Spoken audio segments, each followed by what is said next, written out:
A roguelike is a subgenre of role-playing games traditionally characterized by a dungeon crawl through procedurally generated levels, turn-based gameplay, grid-based movement, and permanent death of the player. Most roguelikes are based on a high fantasy narrative, reflecting their influence from tabletop role-playing games, in particular Dungeons & Dragons. Roguelikes are called roguelikes because they are games that are like Rogue.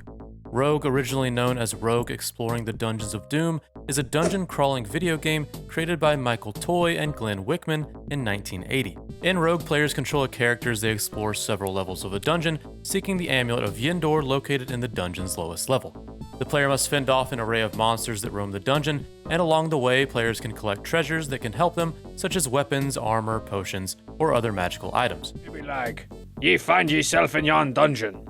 Ye see a flask. And you be all like, get ye flask. You can't get ye flask. And you just have to sit there and imagine why on earth you can't get ye flask. Rogue is a turn-based game and takes place on a square grid represented in ASCII or other fixed character set, allowing players to have time to determine the best move to survive. Rogue is also one of the first games to implement PERMA-DEATH, which makes the player death meaningful, since if the player dies, they are simply dead. They must restart from the beginning with a fresh character. The last key aspect of Rogue is that the levels are procedurally generated, meaning that every room, monster, and treasure will not be in the same place as it was before, making the game more about skill than memorization. While Rogue was not the first game to introduce dungeon crawling alongside procedural generation features, it was the first of its kind to have the addition of fantasy-like items such as armor, weapons, potions, and magic, as well as introducing permadeath, unlike its predecessors such as Colossal Cave Adventure, which was the first text-adventure game on a computer. Even though Rogue is considered the birth of the roguelike, 2 years prior a game called Beneath Apple Manor written by Don Worth was created for the Apple II. Beneath Apple Manor and Rogue shared most of the same similarities and characteristics of roguelikes, yet Rogue still gets all the credit. From the creation of Rogue up until 1993, many games with the same premise were created, but each with unique names until finally a couple news groups just started referring to the specific titles as a part of the roguelike genre.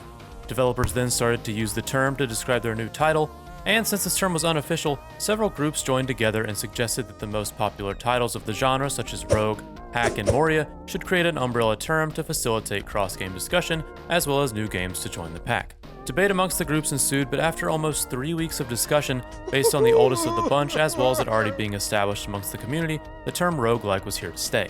After the big three of Rogue, Hack, and Moria, which were all text-based games on the computer, the home console started to pick up steam. A few titles such as Sega's Final Labyrinth and Dragon Crystal, both created in 1990, tried to fill the void, but lacked the depth of a typical computer-based roguelike, and neither proved to be that successful of games. Since consoles couldn't reach the success of computer roguelikes, CHUN, the developer of the extremely successful Dragon Quest series, created a more understandable, more easy-to-play version of the roguelike that could be enjoyed on consoles called Mystery Dungeon.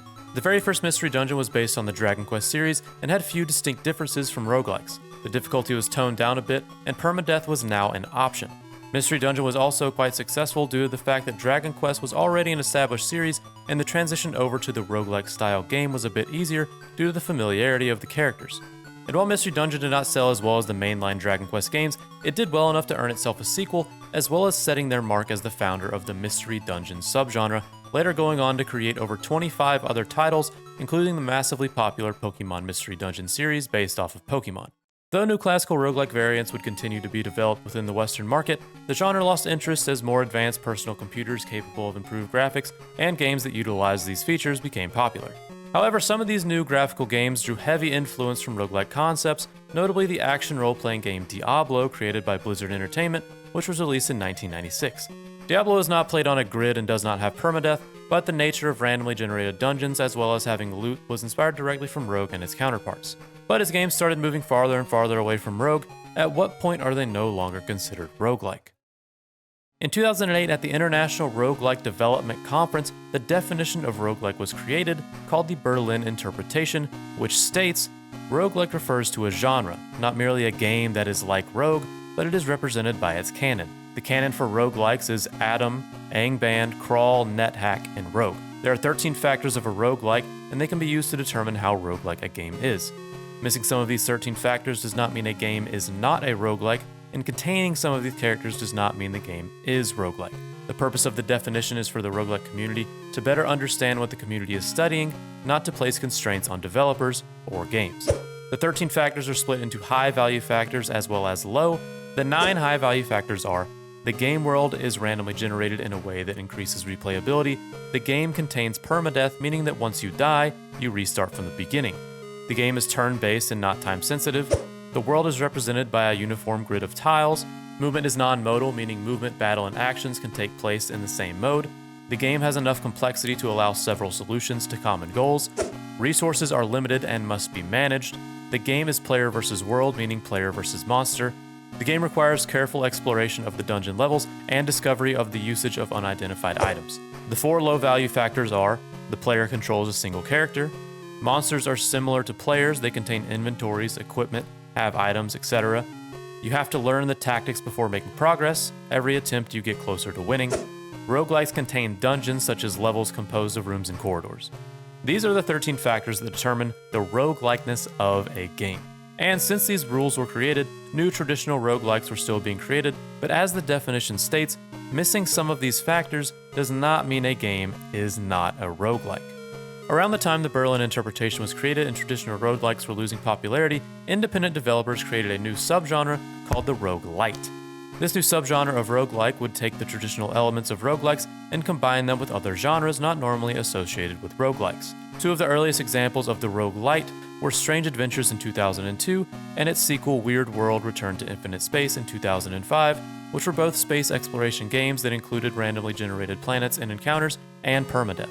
The creator Digital Eel based their work on the space exploration Starfight, along with roguelikes like NETHACK, but wanted to provide a shorter experience that would be easier to replay. Shortly after the formation of the Berlin interpretation, considered to be one of the biggest contributions to the growth of indie-developed roguelikes, Spelunky was released in 2008. Spelunky was developed by Derek Yu, who wanted to take the deep gameplay that is offered in roguelikes and combine it with the ease and pick up and play of a platformer. The result was a platform game incorporating the notion of permadeath, in which the player takes an explorer character through randomly generated caves. The intent was to create a deep gameplay in which the game could be replayed over and over again, with the randomly generated situations driving the need for the player to develop strategies on the fly. The formula and success of both Weird Worlds and Spelunky brought influence to other developers in creating the massively popular roguelites, such as The Binding of Isaac in 2011, Rogue Legacy in 2012, and Faster Than Light also in 2012. Since these popular indie titles were created, other small studios took the same inspiration. Take a random genre of game and mesh it together with roguelike elements. Dead Cells is a roguelite incorporated with Metroidvania-style platforming. Slay the Spire brings roguelike progression to a deck-building game. Crypt of the Necro Dancer uses a rhythm game-style approach in a roguelike dungeon, and Enter the Gungeon establishes roguelike progression in a shoot-'em-up style game. Games like Slay the Spire and Enter the Gungeon became massively successful titles in the roguelite subgenre, inspiring dozens of developers to create games based off their own concepts. Roguelike variants were being created left and right, and all with great reviews, but were still just indie games. People loved them, and while they were getting praise, many people didn't hold them to the same caliber as AAA studio games until Hades was released in 2020. Hades is a roguelite action developer crawler developed by Supergiant Games. In Hades, the player takes control of Zagreus, the prince of the underworld, who is trying to escape the realm and get away from his father Hades and reach his mother in the mortal world. The inspiration from roguelikes is that each attempt to reach the mortal world is randomly generated, and on each death, Zagreus is sent back to the depths and has to try and climb his way back up to the mortal world once again.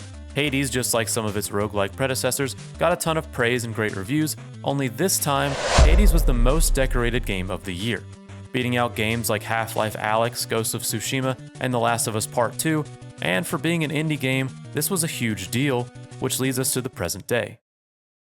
Roguelikes and roguelites have always been the indie game standard.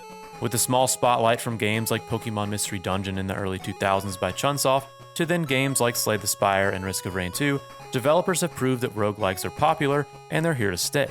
Since Hades made its mark on the map, big companies such as Sony started to dip their toes in the genre. With the releases of games like Returnal, the third-person shooter roguelike which focuses on a science fiction horror setting instead of the traditional fantasy, showed that the genre isn't stuck to just indie developers. Roguelikes have a deep history, and with all the crazy fusions of genres, I don't see this style of game going anywhere anytime soon, and I can't wait to see what the next big hit is.